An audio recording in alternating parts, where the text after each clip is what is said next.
ይቺ ልጅ ሁልጊዜ በባቡር ስትሄድ አንድ የማታውቃት አሮጊት የተለያየ ቦታ ላይ ቆማ ትታያታለች። ባቡሩ ቢፈጥንም አሮጊቷ ግን ሁልጊዜ ልጅቷን ታያታለች። ልጅቷም አንድ ቀን ከባቡሩ በመውረድ ለምን እንደምታፈጥባት ለመጠየቅ ወደሷ ብትሄድም አሮጊቷ ግን ወደ ኋላ ሸሸች። እንድትቆም እየነገረቻት ወደሷ ብትጠጋም ልትደርስባት ግን አልቻለችም። በመጨረሻም ተስፋ በመቁረጥ እየተመለሰች እያለ በድጋሚ ከፊቷ ቆማ አየቻት። ልጅቷ ሁኔታው ደስ ስላላላት ልትርቃት ብትሞክርም በምትሄድበት አቅጣጫ ሁሉ ትታያታለች። ግራ በተጋባችበት ሰዓትም ተራራውን እየወጣች ያለች ሴት አገኘች። ከዛም ሴትዮዋ እንድትረዳትና አሮጊቷ ምን እንደምትፈልግ እንድትጠይቅላት ነገረቻት። ሴትዮዋን በመስማማት ወደ አሮጊቷ ሄዳ ፍላጎቷን ስትጠይቃት ያልታሰበ ነገር ተፈጠረ። አሮጊቷ ለሴትዮዋ በጆሮዋ የሆነ ነገር ነገረቻት። ሴትዮዋን በድንጋጤ ልጅቷን ካየቻት በኋላ እየጮኸች መሮጥ ጀመረች።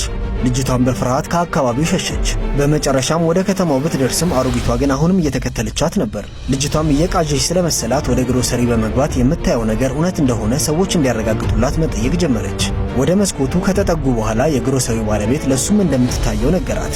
ሰውየውም ብርድ ላይ ከምትቆም ወደ ውስጥ ሊያስገባት ወደ እሷ ሄደ። ነገር ግን ልክ እሷ ጋር ሲደርስ አስገራሚ ነገር ተፈጠረ።